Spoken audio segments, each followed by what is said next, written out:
Versailles, en tant que verrier, ça m'a illuminé, on va dire. Des idées, il y en a eu tout de suite des milliers.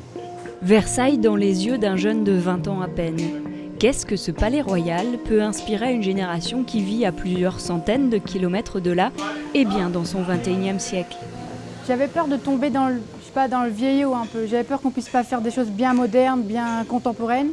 Et finalement, on a vraiment eu carte blanche là-dessus. Et on reste pas dans l'ancien. On a tout revisité, restylisé. Je trouve que c'est beaucoup plus intéressant. Et pour moi, c'est plus intéressant à travailler.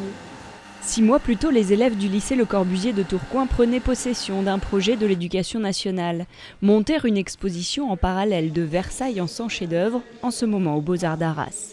Versailles revisité présentera ce qui se fait de mieux dans les filières des métiers d'art du Nord-Pas-de-Calais. Apparemment un sujet inspirant. Louis XIV il a fait des choses exceptionnelles. Et pas seulement, pas dans le verre, mais dans la marqueterie, dans les boiseries, dans les jardins, partout, dans l'architecture. Donc en fait, nous, en tant que verrier, on peut reprendre tout ça et remettre tout ça à notre sauce sur un morceau de miroir.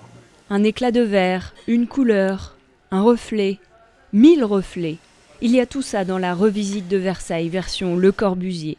Un travail collectif qui prendra la forme d'un nuage de miroirs, chaque élève travaillant sur son miroir personnel. Margot s'est-elle inspirée des jardins du château, en particulier de ses fontaines.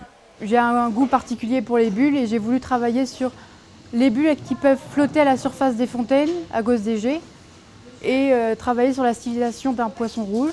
J'adore travailler sur une touche de couleur et mon poisson rouge, ça sera ma touche de couleur dans ce miroir. Pour réaliser une bonne vingtaine de demi-sphères, Margot a déjà passé un nombre d'heures incalculable. Entre le projet, les maquettes, les échantillonnages, les tests de cuisson, les ratés, la casse. Encore le jour du tournage. Toujours remettre son travail sur l'ouvrage jusqu'à la perfection, autant de fois que nécessaire. Pascal Coudizère tire vers le haut son groupe d'élèves pour tendre vers le haut de gamme. Nous, on veut montrer que notre capacité à monter un projet techniquement difficile, mais parfaitement mis en œuvre. Pratiquement tous ont dû refaire des pièces. Et même ceux qui sont... Il y a des élèves qui sont meilleurs que d'autres, ça c'est sûr, partout.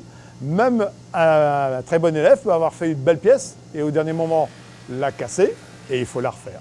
Et il faut que ça soit prêt pour le jour J, c'est-à-dire dans 4 semaines maintenant.